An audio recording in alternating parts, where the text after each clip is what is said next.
அனைவருக்கும் வணக்கம்.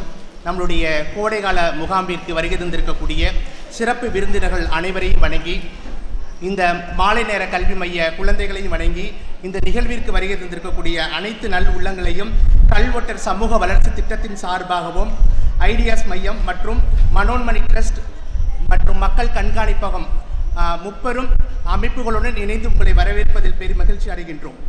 கல்வொட்டர் சமூக வளர்ச்சி திட்டத்தின் மூலமாக 8 மாவட்டங்கள் மதுரை, தேனி, சிவகங்கை, திருநெல்வேலி, தென்காசி, தூத்துக்குடி, விருதுநகர் ஆகிய மாவட்டங்களில் 12 மாலை நேர கல்வி மையத்துடன் அரசமைப்பு உரிமை கல்வி மன்றங்களும் செயல்பட்டு வருகின்றன.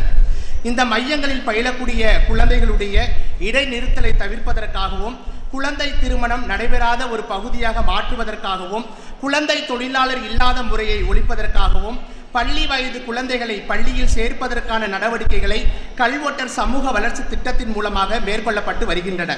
மேலும் ஆந்திரா காவலர்களால் சுட்டுக் கொல்லப்பட்ட தர்மபுரி சித்தேரி பகுதியில் உள்ள குடும்பங்களின் குழந்தைகள், காவல் சித்திரவதையால் பாதிக்கப்பட்ட குடும்பங்களின் குழந்தைகள் மற்றும் சென்னை மனோன்மணி ட்ரஸ்ட் மாலை நேர கல்வி மைய குழந்தைகள் என இந்த முகாமில் 125 குழந்தைகள் கலந்து கொள்ள உள்ளனர். குழந்தைகளின் தனித்திறமைகளை வெளிக்கொண்டு வரும் வகையில் நாட்டுப்புற கலைகளான கரகாட்டம், ஒயிலாட்டம், பறையாட்டம், சிலம்பாட்டம் கற்றுக் கொடுக்கவும், வாழ்க்கை திறன் கல்வி, கைவினை பொருள் பொம்மை செய்தல் மற்றும் பள்ளி படிப்பு முடித்து உயர்கல்வி சேர்ப்பதற்கான வழிகாட்டுதல் நிகழ்ச்சி, போதைப் பொருள் தடுப்பு, குழந்தை உரிமை பாதுகாப்பு மற்றும் மருத்துவ முகாம், இதை தாண்டி குழந்தைகளுடைய உடல் ரீதியான மனரீதியில் விளையாட்டு திறனை மேம்படுத்துவதற்காக விளையாட்டுகள் என பல்வேறு பயிற்சிகள் இந்த முகாமில் வழங்கப்பட உள்ளது. முகாமில் பல்வேறு திறமைகள் குழந்தைகள் கற்றுக்கொண்டு வாழ்க்கை கல்வி அனுபவ கல்வியோடு இருப்பதே இந்த முகாமின் நோக்கமாகும்.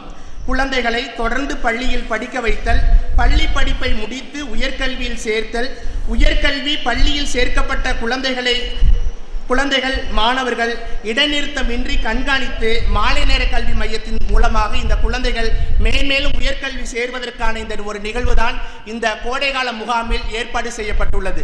இந்த கோடைகால முகாமானது பல்வேறு நபர்கள் மூலமாக பல்வேறு உதவிகள் பெற்று உங்களுடைய வாழ்க்கை தரத்தை மேம்படுத்துவதற்காக ஏற்படுத்தப்பட்ட ஒரு நிகழ்வு தான் இந்த கோடைகால முகாம் என்பதை தெரிவித்து வாய்ப்புக்கு நன்றி பாராட்டி விடைபெற்றுக் கொள்கின்றேன். நன்றி, வணக்கம்.